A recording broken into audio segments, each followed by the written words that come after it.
went about their business below him, safe within the wooden city walls, bartering, selling, sharing jokes, starting fights, solving them.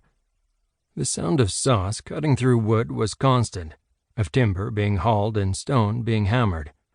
The smell of sawdust carried to him on the breeze.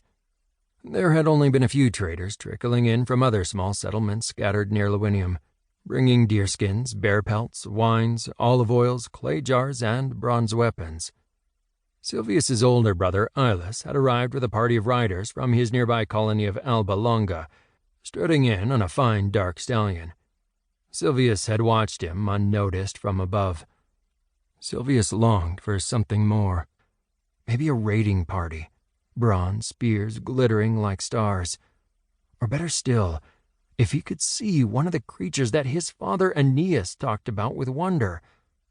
After a boar hunt earlier that year, Aeneas had said he'd seen, disappearing into the woods, shy, awkward, and beautiful, human head and torso shading into the shaggy legs of a goat, one of the last fawns. But Silvius hadn't yet been allowed to fight, even in a skirmish, though it was his 13th birthday soon, and he was going to be given his first sword. It wasn't fair. Ilus had been leading the army by the time he was 14, when the Trojans had first come to Italian soil 15 years ago now, after their long journey over the seas when their city had been burnt to the ground by the Achaeans. Silvius lifted his spear, sighting along its length as if about to hurl it at an imaginary opponent. He shouted, "Yeah!" and then let it drop to his side. Almost twilight, and time for his watch to end.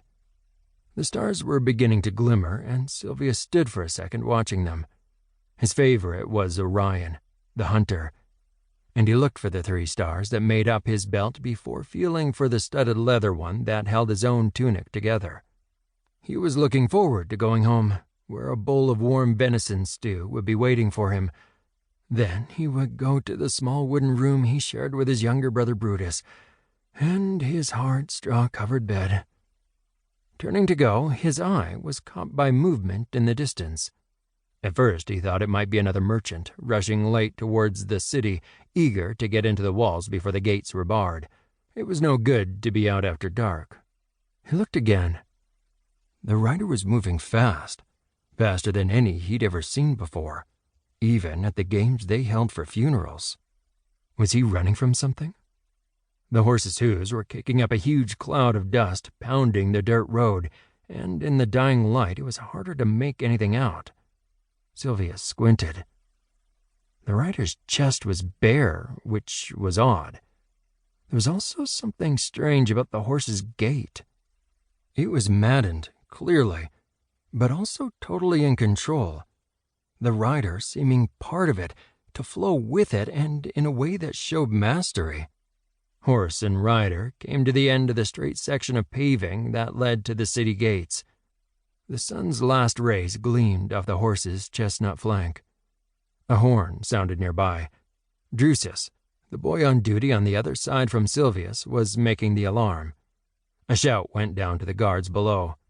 "Close the gates! Bar them! Stranger approaching!" Silvius heard the hinges beginning to creak shut. "Let me in," came the rider's voice, loud, foreign, and deep. "Let me in!"